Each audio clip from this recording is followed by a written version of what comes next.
आज बारामती सारखी जागा सुद्धा आपल्याला संघर्ष करावा लागेल आणि वाराणसीमध्ये नरेंद्र मोदी यांना सुद्धा लढावंच लागेल, बिनविरोध होणार नाही. लढण्याची जिद्द आणि उमेद असेल तर आपण प्रत्येक जागा जिंकू शकतो आणि महाराष्ट्रातल्या 48 जागा जिंकण्याचा आमचा मानस आहे. त्याच्यामध्ये माननीय प्रकाश आंबेडकर यांना सोडलेल्या 5 जागाही आहेत. अकोल्यासह 4 जागा ज्या आहेत त्या प्रत्येक जागेवर आम्ही जिंकणार या जिद्दीने आम्ही उतरतोय. माननीय प्रकाश आंबेडकर आणि त्यांचा पक्ष जर त्या निवडणुकीत उतरणार नसेल तर त्या जागा महाविकास आघाडीला लढवून जिंकाव्याच लागतील. म्हणजे जागा जिंकणाऱ्याच आहेत. नाशिकमध्ये जे करंजकर यांचं नाव सर्वाधिक चर्चेत होतं, जे नाव समोर येत आहे राजाभाऊ वाजे, तर काय असं झालं की हे नाव? विजय करंजकर हे शिवसेनेचे ज्येष्ठ आणि निष्ठावंत असे शिवसेनेचे पदाधिकारी आहेत. आपल्याला माहित असेल की राज्यपाल नियुक्त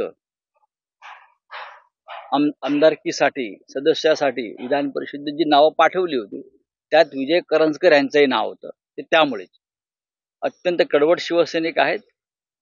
अनेक नावांचा विचार झाला नाशिकमध्ये, त्यात त्यांचं नाव आघाडीवर होतं हे नक्की.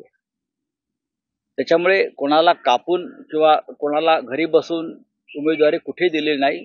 प्रत्येक मतदारसंघात एकापेक्षा जास्त उमेदवार चर्चेत असतात आणि इच्छुक असतात. त्या सगळ्यातून ही निवड परिस्थिती आणि स्थिती पाहून केलेली आहे. अंबादास दानवे हे सुद्धा छत्रपती संभाजीनगरसाठी इच्छुक होते. चंद्रकांत खैरे यांना उमेदवारी देण्यात आली. चंद्रकांत खैरेची उमेदवारी जाहीर होते. अंबादास दानवेची नाराजी तिथे काय होती? मला वाटत नाही कोणाची नाराजी आहे. शिवसेनेमध्ये किंवा लोकशाहीमध्ये इच्छा व्यक्त करणं लढण्यासाठी हा अपराध नाही. जर संभाजीनगर असेल, नाशिक असेल, हिंगोली असेल, मुंबई असेल, अन्य ठिकाणी जर कोणी लोकसभा निवडणूक लढण्याची इच्छा व्यक्त केली असेल आणि त्यांच्याशी आम्ही चर्चा केली असेल तर चुकीचं काय आहे. पण उमेदवार हा एकच असतो, एकालाच उमेदवारी द्यावी लागते. तर 17च्या व्यतिरिक्त आपण अजून काही नावं सांगितली ज्या जागांची 2 दिवसात यावी, मात्र या जळगावचं नाव नाही घेण्यात आलं. जळगाव प्रामुख्याने जिथे उद्धव ठाकरे आणि आदित्य ठाकरे यांनी देखील यापूर्वी आहे ना, जळगाव आहे, पालघर आहे, कल्याण डोंबिवली आहे, त्यानंतर मुंबई उत्तर आहे. आहेत ना ही नावं. याच्यावरती चर्चा होईल. आता संपत आलेली आहे. उमेदवार निश्चित झालेले आहेत. दुसरी यादी आम्ही आज उद्याकडेच जाहीर करू. भाजपनं केंद्रीय निवडणूक आयोगापुढे तुमच्या विरोधात तक्रार नोंदवली आहे.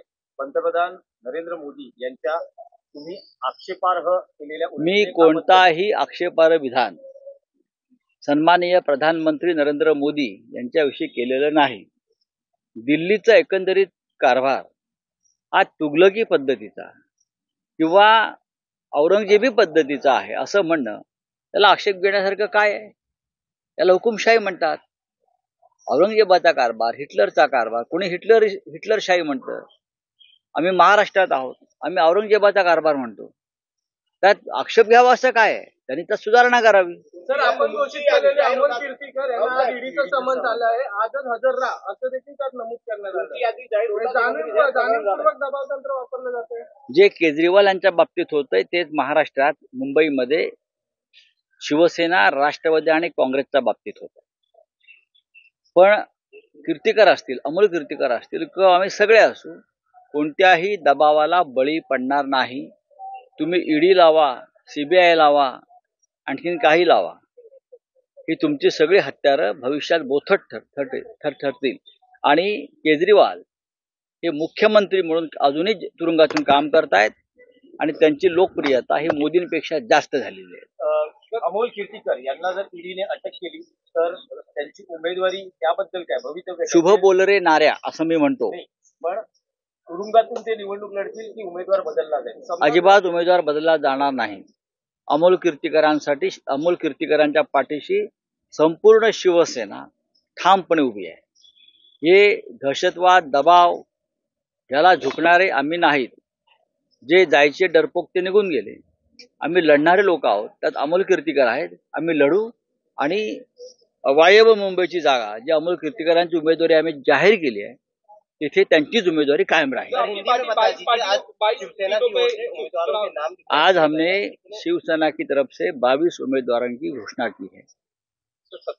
17, हम 22 लड़ेंगे और 17 की घोषणा की है, आपको पता होगा। इसमें मुंबई है और महाराष्ट्र के बहुत से इलाके से हमने आज उम्मीदवार घोषित किए हैं।